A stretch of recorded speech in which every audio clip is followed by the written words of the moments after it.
Hello friends, હું doctor Chintan Godani, plastic surgeon at elegance clinic. આજે આપણે વાત કરીશું બ્રેસ્ટ લાઇપોસક્શન વિશે. આપણા જોડે છે ડોક્ટર આશુતોષ શાહ. કેમ છો બધા? સર, બ્રેસ્ટ લાઇપોસક્શન શું છે અને કોના માટે યોગ્ય છે? બ્રેસ્ટ લાઇપોસક્શન એ બાકીની શરીરમાં જેમ લાઇપોસક્શન થાય એવી જ સર્જરી છે કે જેમાં લાઇપો એટલે ચરબી અને સક્શન એટલે મશીનથી ખેંચીને કાઢી નાખવું.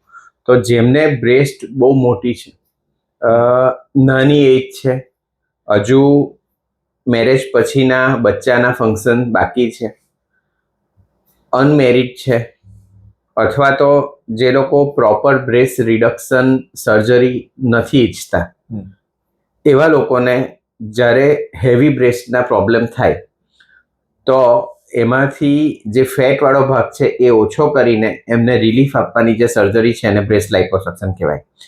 જેમ શરીરના બીજા ભાગમાંથી લાઇપોસક્શન કરીને ચરબી ખેંચી લેવાય, એમાં આપણી બ્રેસ્ટમાં પણ બે જાતની ટિશ્યુ હોય છે.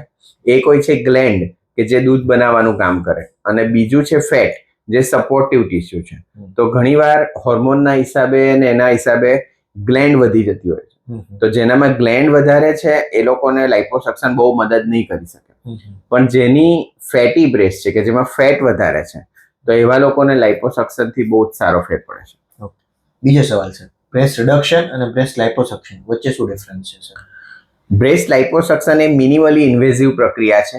માંડ 2 કે 3 નાના કટમાંથી લાઇપોસક્શન કરી શકાય છે, જે કટની સાઇઝ પણ લગભગ 2 કે 3 મિલીમીટર જેવી હોય છે. જ્યારે બ્રેસ્ટ રિડક્શન એ પ્રોપર રિડક્શન છે કે જેમાં તમારી બ્રેસ્ટ ગ્લેન્ડ, બ્રેસ્ટની ફેટ અને ચામડી એ 3 વસ્તુ કટ કરવામાં આવે છે. એટલે બ્રેસ્ટ રિડક્શનમાં તમને બહુ પ્રોપર રિડક્શન મળે છે અને તમારો શેપ પણ બહુ સુંદર થાય છે. જ્યારે બ્રેસ્ટ લાઇપોસક્શનમાં માત્ર ચરબી ઘટે છે, ચામડી અને ગ્લેન્ડને કોઈ તકલીફ પડતી નથી.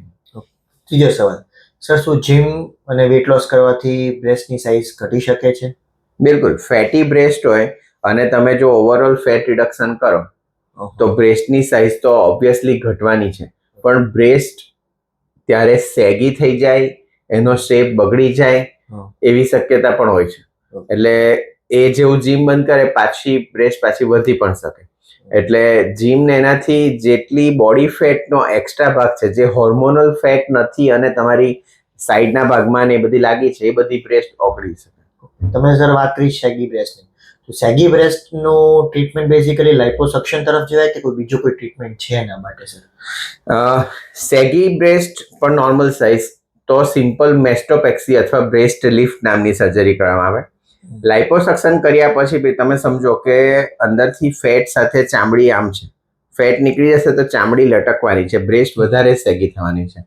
તો એ ટાઈમે પણ લાઇપોસક્શન સાથે ખાલી સ્કિન એક્સિઝન એટલે કે મેસ્ટોપેક્સીમાંથી ખાલી સ્કિનનો પાર્ટ, તો એટલી સ્કિન એક્સિઝન કરીને બ્રેસ્ટને બહુ સારો શેપ આપી શકાય. એટલે જે લોકોને કન્સર્ન હોય છે કે લાઇપોસક્શન કરવાથી બ્રેસ્ટ સેગી થઈ જશે, લચકી જશે, તો એ બંને સર્જરી જો સાથે કમ્બાઈન કરવામાં આવે તો તમને શેપ પણ સરસ બને અને રિડક્શન પણ મળે.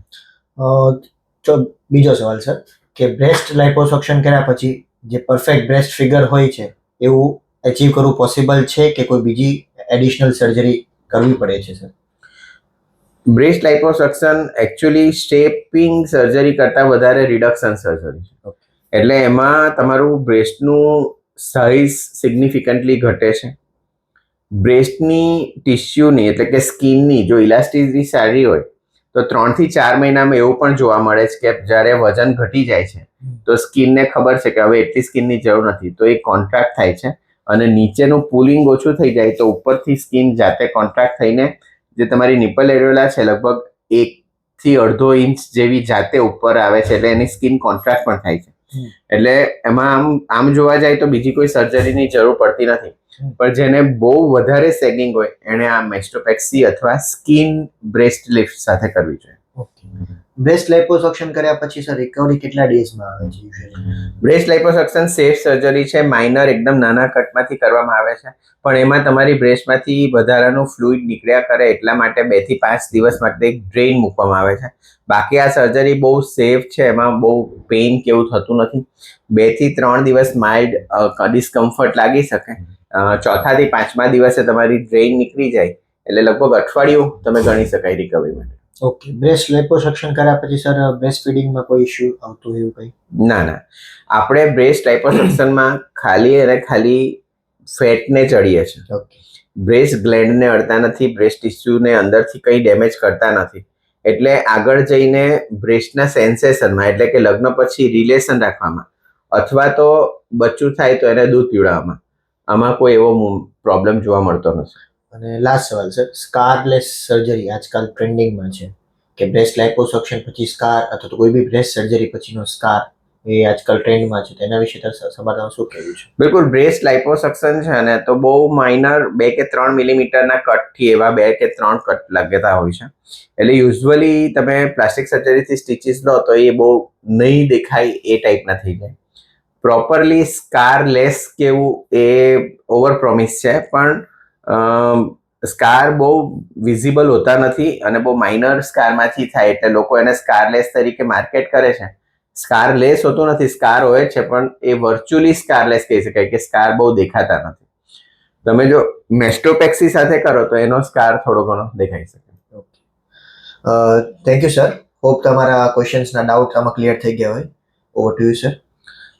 આવા સવાલ જો તમને હજુ પણ બ્રેસ્ટ લાઇપોસક્શન વિશે હો તો અમારા આ યુટ્યુબના જે વિડીયો છે એની નીચે તમે કમેન્ટ કરો, જેથી કરીને તમારા સવાલનો જવાબ આપવાના વિડીયો અમે બનાવીએ. અને તમને આવી સાચી માહિતી ગમતી હોય તો આવા ઘણા બધી પ્રોસિજર્સ માટે અમે આવા વિડીયોઝ બનાવ્યા છે. તો એ તમે ચેનલને લાઇક, શેર અને સબસ્ક્રાઇબ કરો, અને જેને આવી સર્જરીની જરૂર હોય એની સાથે શેર કરો. અને thanks for your time. Thank you.